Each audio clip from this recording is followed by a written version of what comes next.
Good evening बच्चों। आज पुनः मैं हिंदी क्लास में हिंदी की कक्षा लेने आया हूँ, वो भी हिंदी व्याकरण। हिंदी व्याकरण में हम लोगों ने वाक्य पढ़ चुके हैं, लेकिन संपूर्ण वाक्य नहीं पढ़े, कुछ वाक्य बचा हुआ है। हम लोगों ने अर्थ के आधार पर वाक्यों को पढ़ लिए। अब आज इस वीडियो में रचना के आधार पर वाक्य को पढ़ेंगे। रचना के आधार पर वाक्य पढ़ेंगे और ये रचना के आधार पर 3 प्रकार के वाक्य होते हैं। कितने प्रकार के? 3 प्रकार के। कौन कौन? सबसे पहले पहला नंबर सरल वाक्य, जिसको हम लोग अंग्रेजी में सिंपल सेंटेंस कहते हैं। अंग्रेजी में सिंपल सेंटेंस और हिंदी में सरल वाक्य, पहला हो गया। दूसरा नंबर संयुक्त वाक्य, जिसको हम लोग संयुक्त वाक्य जिसको कहते हैं कंपाउंड सेंटेंस। Compound sentence. तो बच्चों दूसरा क्या हुआ?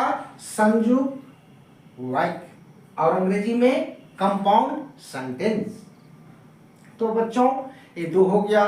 अब तीसरा है मिश्रित वाक्य। इसको हम लोग मिश्र वाक्य के नाम से भी जानते हैं।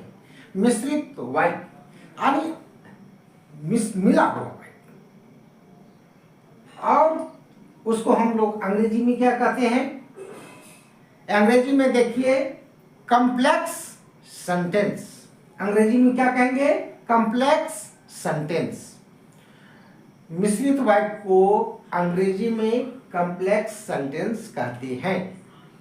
तो बच्चों एक प्रकार हम लोग जान गए। अब अलग अलग से इसको हम लोग परिभाषित करते हैं और उससे हम जानने का प्रयास करते हैं। बच्चों सबसे पहले सरल वाक्य का हम पहचान कैसे करेंगे? तो जिस हिंदी वाक्य में केवल एक उद्देश्य और एक विधेय, जो कि हम लोग सेंटेंस में वाक्य में हम लोग पढ़ चुके हैं कि किसको हम लोग उद्देश्य कहते हैं और किसको विधेय कहते हैं।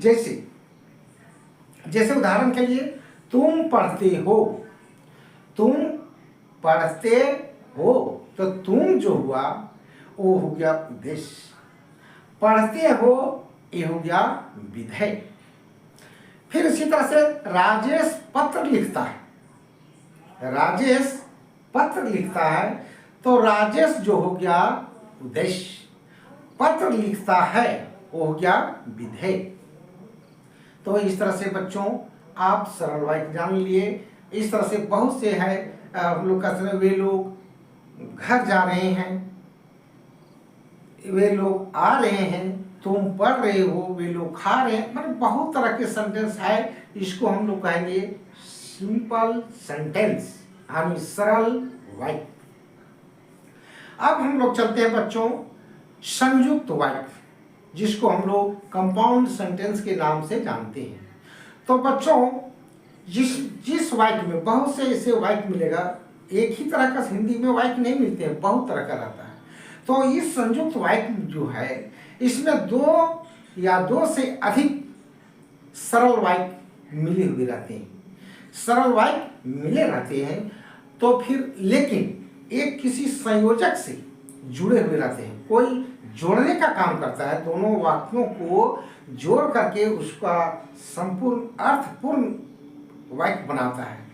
तो कौन कौन सी से जोड़ता है?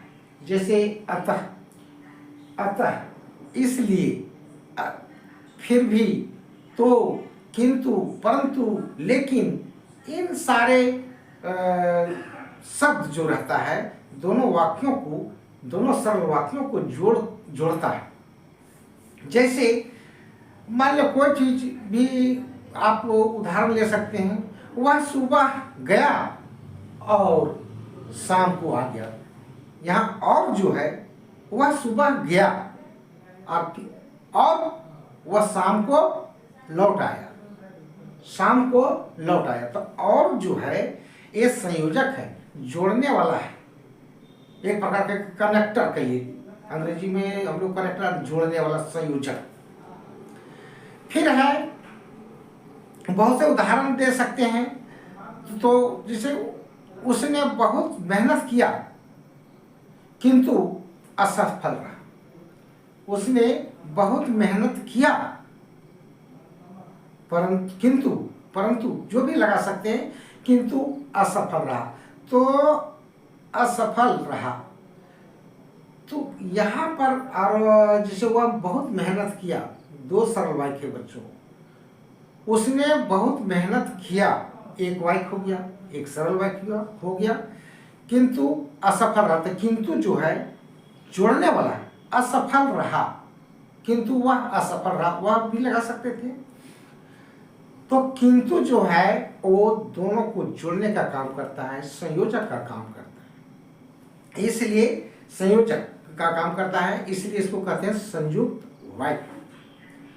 तो बच्चों अब हम लोग चलते हैं मिश्रित वाक्य, जिसे हम मिश्र वाक्य के नाम से जानते हैं और अंग्रेजी में कॉम्प्लेक्स सेंटेंस के नाम से जानते हैं। तो बच्चों इसमें एक प्रधान उपवाक्य होता है, यानी कह सकते हैं कि एक मुख्य वाक्य होता है, और दूसरा आश्रित उपवाक्य होता है। आश्रित जो डिपेंड रहता है, निर्भर करता है किसी उसी पर, जो मुख्य वाक्य है उस पर निर्भर करता है। तो इस तरह से बहुत से वाक्य हमारे सामने आएगा, लेकिन उसके पहले इसे हम लोग जाने की, आखिर में इस वाक्य को हम पहचानेंगे कैसे, जानेंगे कि कैसे कि वह जो है वाक्य वो मिश्रित वाक्य है या मिश्र वाक्य है। देखो बच्चों, जैसे कुछ वाक्य में एक जो वाक्य है, जैसे जब वह आएगा तब मैं जाऊंगा, तो जब तब आ गया। फिर बहुत से वाक्य हैं, जहां वह गया है वहां मेरा भाई रहता है, तो जहां वहां, तो जहां वहां, जब तब, ये सब हुआ। और भी है, इधर जिधर तुम जाओ उधर, जिधर तुम जा रहे हो, ऐसे मान लिया जाए, जिधर तुम जा रहे हो उधर मेरा घर है, ऐसा भी बोल सकते हैं। तो जिधर उधर, ये भी हो गया। तो इस तरह से बहुत से वाक्य आपको मिलेगा बच्चों, जो कि आप खुद से समझ सकते हैं कि हम मिश्रित वाक्य को कैसे जानें। अब चलते हैं बच्चों, वाक्यों को पहचान करें। वाक्यों को पहचान करें, जिसे अगला सेंटेंस जो वीडियो में मैंने डाल चुका हूं, अर्थ के आधार पर और रचना के आधार पर, तो उन सारे चीजों को मिला करके हम यदि पूछते हैं उस वाक्य, तो उस वाक्य का आप जवाब देंगे। सबसे पहला, ईश्वर आपकी इच्छा पूर्ण करे या पूरा करे या पूरी करे, ईश्वर आपकी इच्छा पूरी करे। तो अगर कोई पूछ दी बैठा, तो किस प्रकार का वाक्य है, तो क्या कहेंगे बच्चों? इच्छावाचक, इसमें साफ इच्छा जाहिर हो रहा है, इसलिए हमको कहेंगे इच्छावाचक। फिर मान लिया जाए कोई प्रश्न किया, क्या आपने खाना खा लिया? क्या आपने खाना खा लिया? तो ये कौन सा प्रश्न वाक्य होगा बच्चों? प्रश्नवाचक, इंट्रोगेटिव सेंटेंस। क्यों? क्योंकि इसमें प्रश्न पूछा जा रहा है, इसमें प्रश्न पूछा जा रहा है, इसलिए इसको कहेंगे प्रश्नवाचक वाक्य। अगला है, कितना सुंदर किला है, कितना सुंदर किला है या कितना सुंदर घर है। बहुत ऐसे प्रश्न हैं, चाहे ओह वह मर गया, तो ये सब जो प्रश्न है आएगा, तो इसको हम कैसा सेंटेंस कहेंगे बच्चों? ये कौन चीज, कितना सुंदर किला है, मान लीजिए कितना सुंदर किला है, ये कौन सा वाक्य होगा? विस्मयवाचक। विस्मयादि बोधक भी कर सकते हैं, विस्मयवाचक सेंटेंस, जिसको अंग्रेजी में कहते हैं एक्सक्लेमेटरी, जो कि हम लोग अगले अर्थ के अनुसार में पढ़ चुके हैं। अगला प्रश्न हो इस बाबू, मोहन स्कूल नहीं गया। नहीं गया, मोहन स्कूल नहीं गया, राम स्कूल नहीं गया, वे लोग खाना नहीं खाए, मैं विद्यालय नहीं जाता हूँ। यानी नहीं जहाँ आया, नकारात्मक भाव जहाँ आया, तो उसको कौन सेंटेंस कहेंगे, कौन सा वाक्य कहेंगे? उसको कहेंगे निषेधवाचक, नेगेटिव सेंटेंस। क्या कहेंगे? निषेधवाचक सेंटेंस, निषेधवाचक वाक्य, नेगेटिव सेंटेंस। अब बच्चों बहुत कुछ है और अगला हम लोग चलते हैं सेंटेंस में, इसको पहचान करें। रविवार को मेरे पिताजी आ रहे हैं। रविवार को मेरे पिताजी घर आ रहे हैं, चाहे कहीं भी आ रहे हैं। जैसे कोई पूछा कि कैसा वाक्य होगा, मेरे पिताजी आ रहे हैं, या रविवार को मेरे पिताजी घर आ रहे हैं, तो इसको हम लोग क्या कहेंगे बच्चों? बताइए। इसको तो बताया गया है, विधानवाचक। इसको हम लोग सरल वाक्य के नाम से भी जान सकते हैं, विधानवाचक। अगला है, एक गिलास पानी लाओ। एक गिलास पानी लाओ, तो ये क्या होगा? आज्ञावाचक। कौन सा होगा बच्चों? आज्ञावाचक। एक गिलास पानी, तो इसमें एक गिलास पानी लाओ, दरवाजा बंद कर दो, दरवाजा खोल दो। तो ये सब जहां आदेश होता है, जहां कुछ बोला जाता है, तो उसको हम लोग कहते हैं आज्ञावाचक। क्या कहते हैं? आज्ञावाचक। अगला है बच्चों, क्या सोचा था, क्या हो गया? क्या सोचा था, बहुत ऐसे सेंटेंस वाक्य आएगा आपके सामने। क्या सोचा था, क्या हो गया? तो यहां ये कौन सा वाक्य होगा?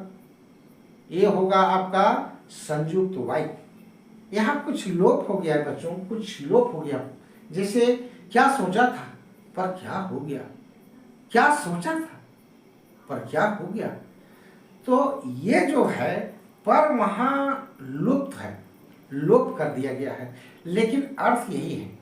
तो इसको हम लोग क्या कहेंगे? संयुक्त वाक्य, कंपाउंड सेंटेंस।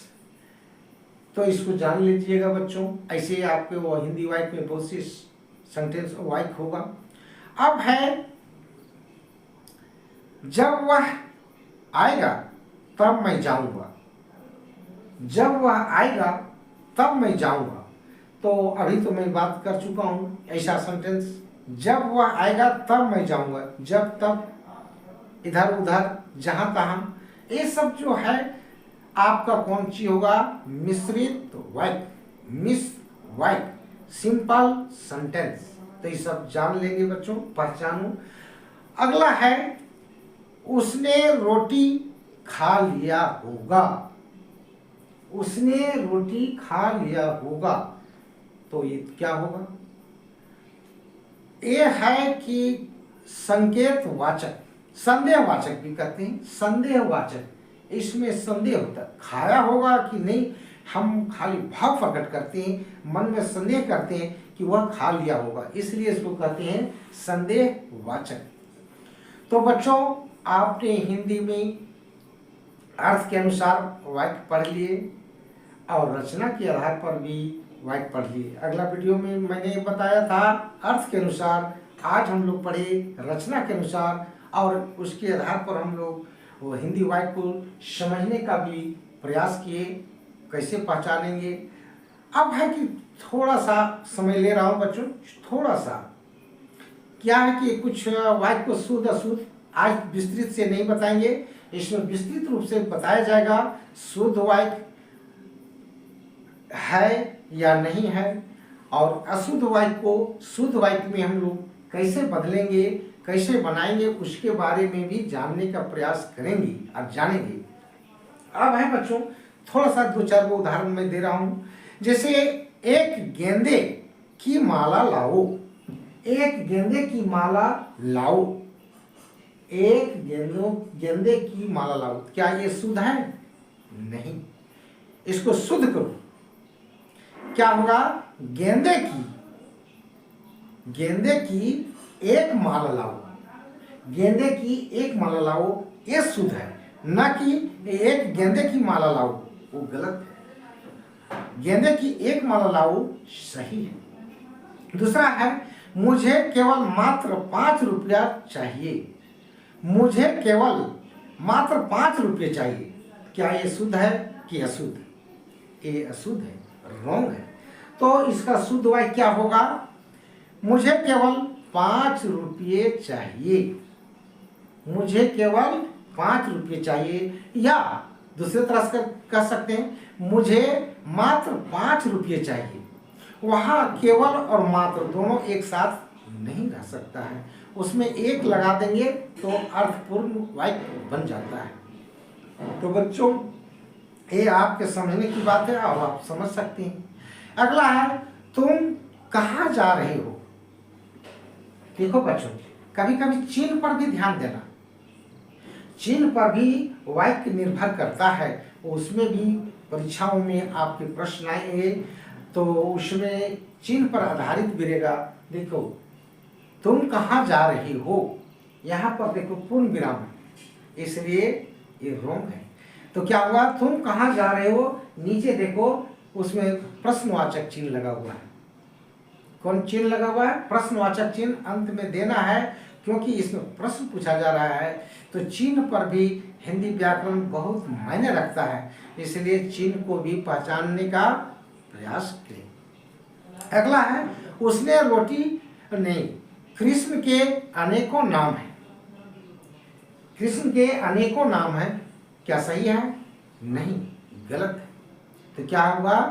कृष्ण, श्री कृष्ण के अनेक नाम हैं, श्री कृष्ण के अनेक नाम हैं। तो बच्चों, आज मैं व्याकरण का ये जो वाक्य था मैंने बताया, जो बचा खुचा होगा शुद्ध अशुद्ध वाक्यों को और बहुत तरह की चीज आएगा जो आपके सामने मैं बताने का प्रयास करेंगे। तब तक के लिए मैं विदा लेता हूँ।